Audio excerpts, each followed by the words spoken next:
Good evening. Hi.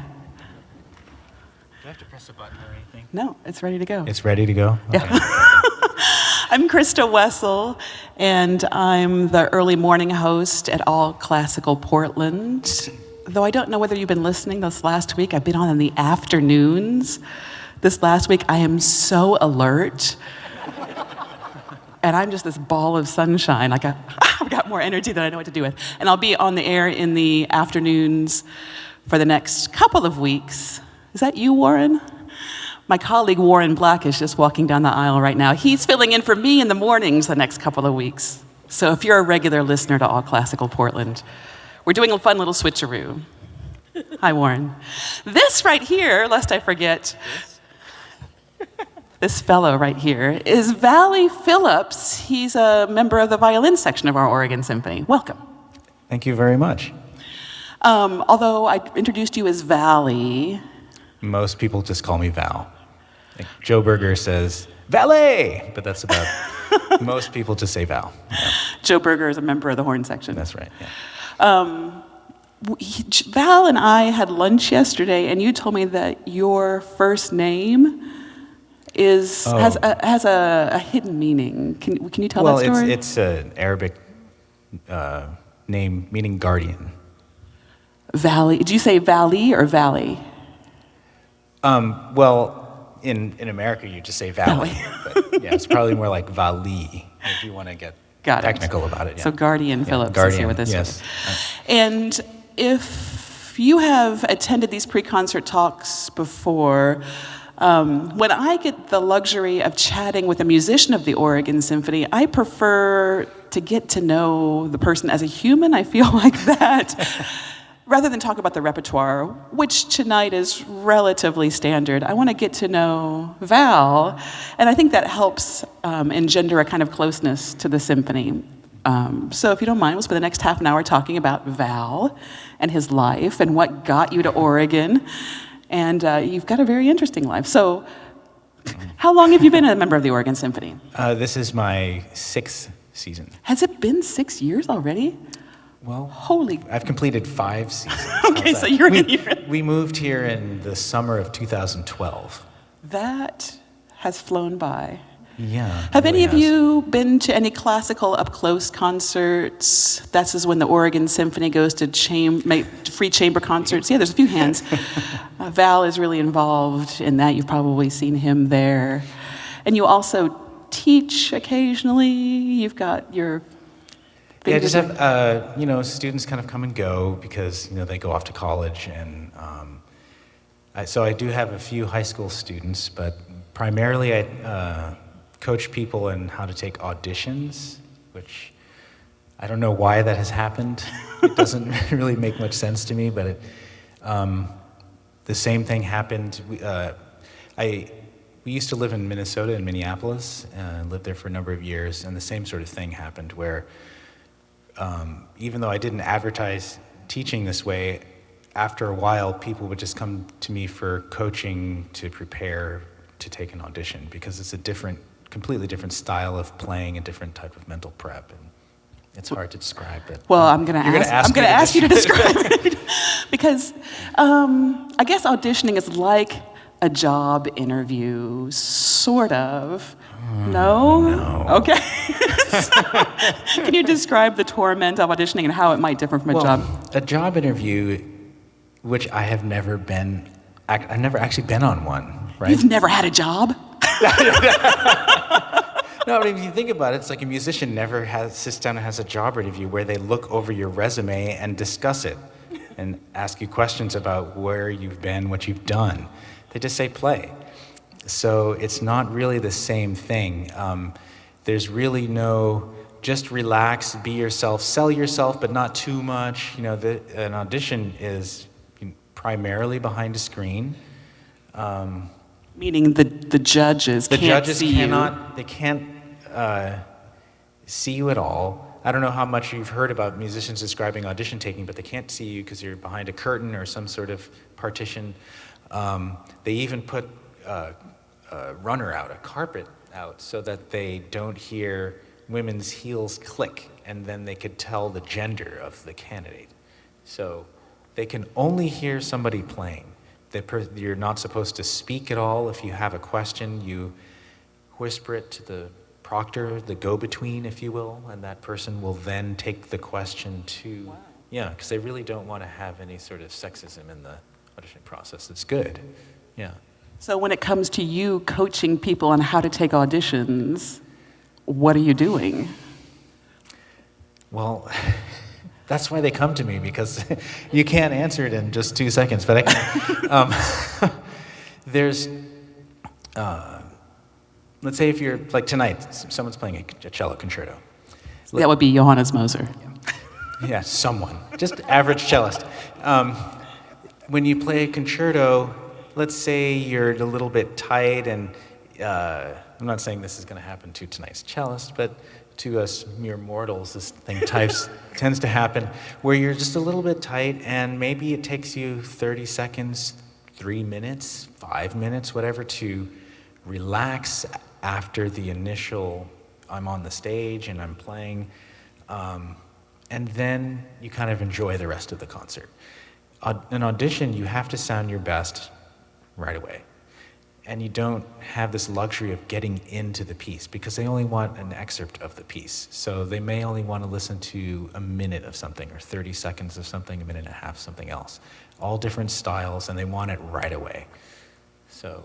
And just you, alone on stage, without the benefit of having the build up to that moment in the music? Right, and and of course you're playing orchestral repertoire without an orchestra. So it doesn't exactly sound right without everybody else. So automatically you feel a bit strange playing Strauss tone poems, which is, for an orchestra of 95 people or something like that, and you're alone. And you have to make it sound like the piece, but you're alone. So it's just a different mindset, different skill.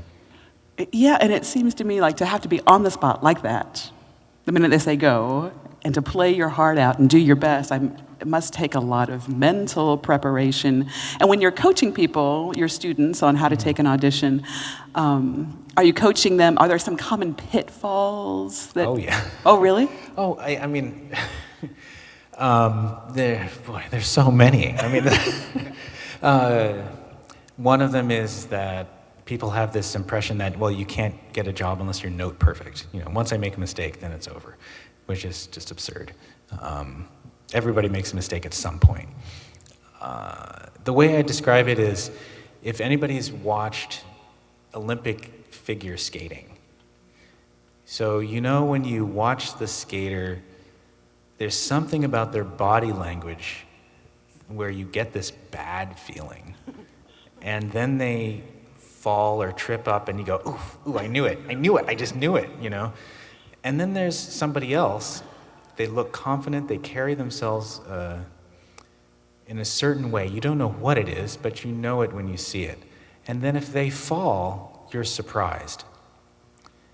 And then after they get up and keep skating, you don't even really think about the fact that they fell, because they still look very confident and they carry themselves well. And that's sort of, how do you say, it's more than just a body language. It's more of a mental state, that if you realize that when people hear you make a mistake, they're going to forget about it 5 seconds later. It's a little bit different than, oh no, I made a mistake. Oh, why did I do that? And then you're thinking about the mistake the whole time, and it's actually ruining how you're going to play the rest of the time. Yeah. How many auditions have you taken over the course of your life? I'm kind of curious. And did you? Oddly enough, not many. Oh, really? Yeah. Did that mean you won every audition you took? I didn't win all of them, but that's the thing. You ask me a question, I can't answer it without sounding like I'm bragging. I'm not. I'm really not. It's just I haven't taken a lot, but the ones that I have taken, I generally have gone. I don't think that's bragging. I think you should be proud of that. I don't mean to sound like, well, I haven't taken it, because... Because everybody wants me. No, I mean, I haven't played well in many auditions, but I just haven't been the type of person that says, oh, there are 20 auditions, I'm going to take all of them, and gradually try to get better at taking them. No, I've been very selective about where I want to live, what the position was for, and yeah, I've had many embarrassing moments in auditions. Yeah. You know, I want to follow up on that question too. Yeah. Would you be willing to answer that question if I asked you? Well, I'd have to think, but I know let's just put it this way: I have had audition where, you know, after the first round, you know, I packed up my violin and was walking out the door, you know, and then they said, "Oh, by the way, you're in the semifinals." And I'm thinking, really? And it kind of made me question the quality of the orchestra that I'm auditioning for. It's like, if you think that was good, maybe I don't want to play here. Sorry. Well, maybe it was your conviction. Right. You know, like you were talking about the ice skater and the statue. Maybe you just. Yeah. Maybe. Well, can we back way up? Sure. And can you tell me? I'm always curious. Yes. I was like, what is he doing? He's backing way up. I'm always curious how professional musicians got their start. I mean, were you musically adept from a very young age? Was your family musical? Tell me the origin story for you. Well, I started piano at 4, and I started violin at 7. Now, of course, I was 4, so I don't remember how it came to be. I was told. So this is now family lore, right? Well, lore is yeah, that's a bit extreme, but I've heard my parents tell this story to others. I don't remember. I kind of remember the little classroom, but they're just images. But so anyway, so what happened? My parents are not musicians. They did not intend to sign me or my older brother up for any sort of music lessons or anything like that. But when we went to a friend's home, I would just kind of play on the piano, just plunk on the keys, at the height where you can stand at the piano, and they didn't think anything of it. And one time a friend of theirs said, have you watched what Val is doing? And they looked at him like, yeah, he's 4, he's hitting the keys on a piano, big deal. They said, no, just watch. He's repeating the same thing and making small changes every time he repeats it. And lo and behold, they're like, huh, okay. They said, yeah, you should probably give him some lessons. So, okay, so I grew up in the Boston area, and so they took my brother and myself to Boston University, where they had TAs, I believe, that were teaching small kids. They'd have a half an hour lesson or something like that. And the teacher did not want to teach me because I was 4, and she had a cutoff of like 5 or 6 or something like that. My brother made the cutoff, of course, and my mom made a deal. She said, look, just let him hang out in the room. You don't have to actually teach him for another half hour. Just, half hour for Steve. Let him just be there. And, maybe gradually he'll absorb something. So we're a few weeks into this, and she's playing something on the piano, and I say, you played a wrong note. You're 4. Right, yeah. And so I don't think she liked that. And so she had me stand away from the piano so I couldn't see the keyboard. And she started plunking out notes, asking me to identify the notes. And I was identifying the notes, which told her that I have perfect pitch. So if you don't know what perfect pitch is, it means if you, sing any... If I were to hum a note, you could tell me what it was. I can tell you what note it is, which, again, not a bragging thing. I didn't study for it. For those of you who are not colorblind, if you feel like bragging that you can see colors, then I suppose I could brag that I can identify notes, because it's kind of the same thing. You're not like, that's red, yeah, But I would say, to go with the color parallel, it's if you lived in a world where the majority of people were colorblind, and you could identify colors without having to study them or memorize them, that's kind of how it is with having perfect pitch. because you don't feel like you've done anything, because you haven't done anything. Yeah. But at that point, when you were telling the teacher, the college-age teacher, that she'd played something wrong and it was evident that you had perfect pitch, did she then say, "Ooh, I will take this 4-year-old as a student," or did she just like, "This guy"? She said, "I'm not qualified, so find another teacher." Wow. Yeah. So she said goodbye. Yeah. So my parents then sought out another teacher, and they were talking to a friend of theirs again about lessons, and this person was a freelance bassoonist in the Boston area, and he said, "I'll teach him." So we learned piano From a bassoonist? from a bassoonist, who, by the way, this is a random thing. I joined the Minnesota Orchestra in 1997, and it's not like you walk around and formally introduce yourself to every person day one, and I eventually meet the principal bassoonist, and it turns out that he was my bassoonist teacher's teacher. So he was my grand teacher. Yeah, wild, huh? I know, weird. Did that bassoonist turn out to be an excellent piano teacher?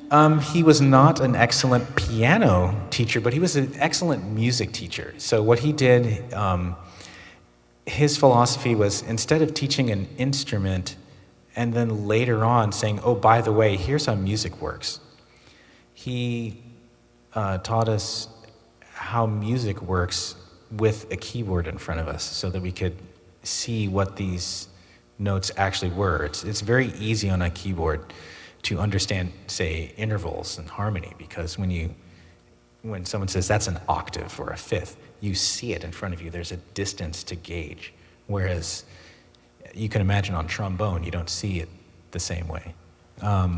So he taught us solfege and rhythm training. Solfege, do, re, mi, fa, sol. Yeah. So we had to do sight singing, and we had to do a little bit of music theory. This is still when you were 4, 5, 6? Mm-hmm. Wow. That's just the way he figured that you would be a more well-rounded musician if you had knowledge of what makes music work. Like, instead of saying, this is, if you have someone who can play an instrument at a young age and doesn't have this, what they are able to do, in fact, is make a song come out on their instrument. Mm-hmm. But if you put music in front of them and say, "Can you play that one?" No. But if they're basically kind of programmed to make certain pieces come out in general. I mean, generalizing, but it's pretty much the case. Yeah.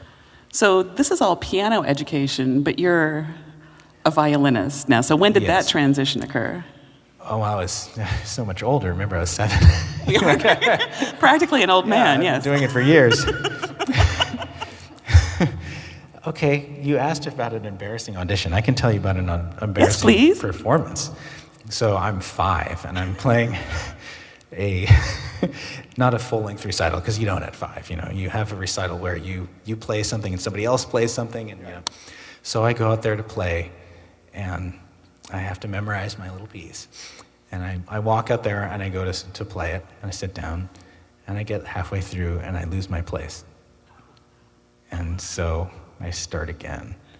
I remember this. This is very painful. Traumatic, I'm sure. It's very painful. So I go out and I get so far and I lose my place. I have no idea what comes next.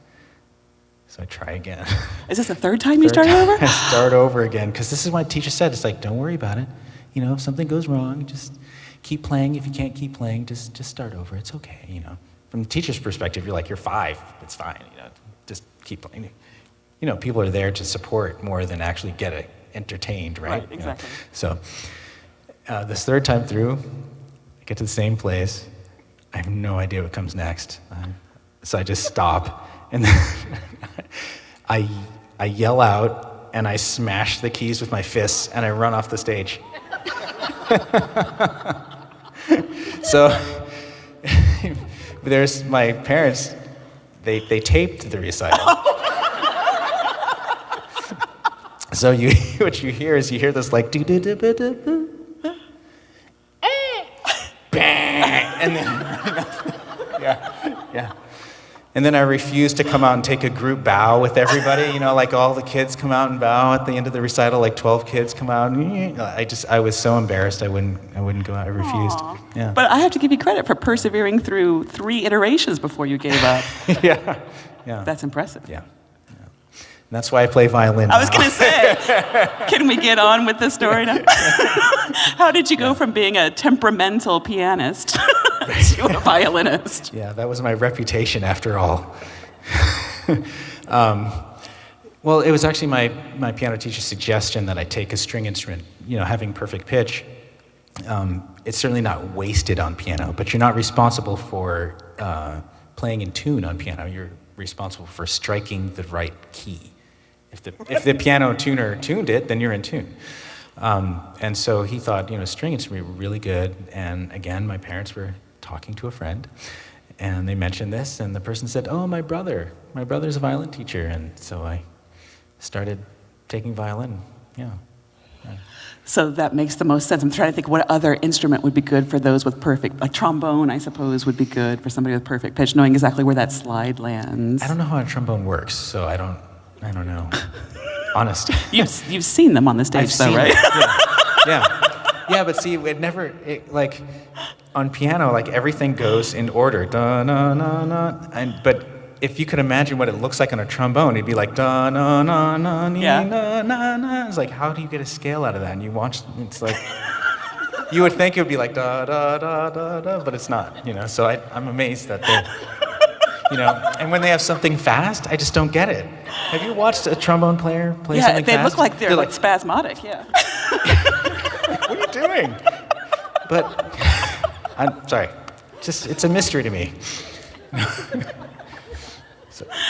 In addition to violin, I've also heard rumors that you pick up the viola from time to time. Is this the truth? Occasionally, yeah. Long story short, it's mainly for chamber music opportunities, different perspective, different side of the stage. It's a different clef, the instrument's a little bit bigger. But there are certain pieces where, Sarah and I, my wife and I, would like to play the same chamber piece, but there's only one violin part, so pick up a viola. You mentioned Sarah. I did. Vali Phillips' wife is Sarah Kwok, who is the concertmaster of the Oregon Symphony.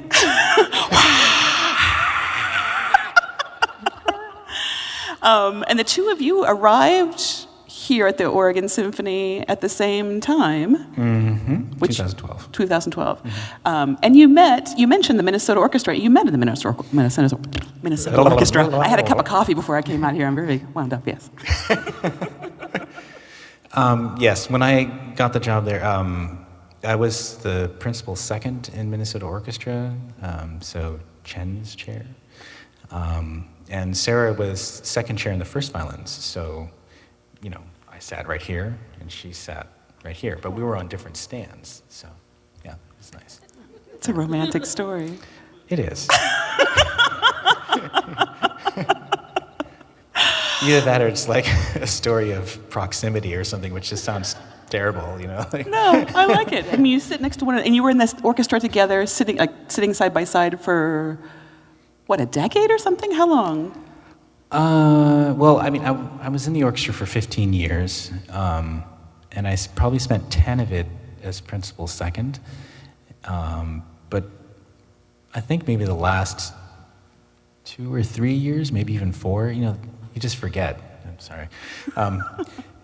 Okay, normally they sit, sorry, I'm not good with one of these, but, violin 1, violin 2, it can either be, cello, viola like we do, or viola, cello. But they switched the seating, so it was violin 1, violin 2, where we have our violas. The cellos were where our seconds are, and the violas were in the remaining slot there. So it went from the two of us sitting right there to her sitting there and me sitting over there. So it was sad.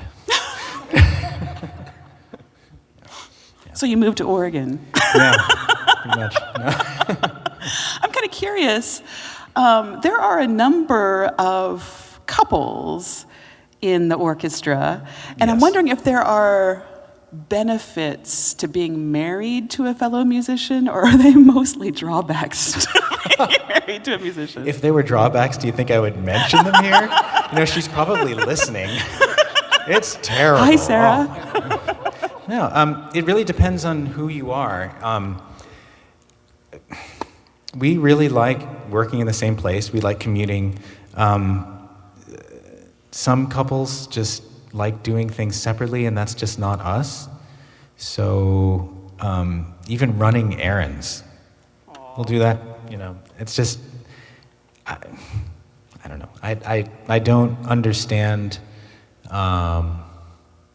the couples that need vacations from each other, or I wouldn't want to be in a situation where I said, good morning, goodbye, and then I'll see you at 7 p.m. That would be hard for me. I mean, I would do it if I had to, but it's not what I would choose for myself, no. You want to know advantages, I guess for two musicians, especially two violinists, or people playing the same instrument, I should say. If at any time, I'm working on something and it's like, I wonder how this sounds, because, often it doesn't sound under your ear the way it sounds to somebody over there. So I can just run in and say, hey, can you listen to this for 2 minutes, and vice versa. And that's the thing that's really nice. You have some backup readily available, Yeah, it's nice. So tender. Thank you for doing this with me today. Vali Phillips will be doing pre-concert talks with me tomorrow and Monday, so if you have friends coming to tomorrow's concerts or Monday's concerts, have them come a half hour early. If they can't, tonight's chat has been videotaped. It's not even tape, is it? Digitally recorded, and it'll be uploaded to the All Classical Portland website tonight, so you can send your friends there as well. I'm Christa Wessel. You're going to have a great time tonight's concert. This is Val Phillips. Thank you for being here. Thank you.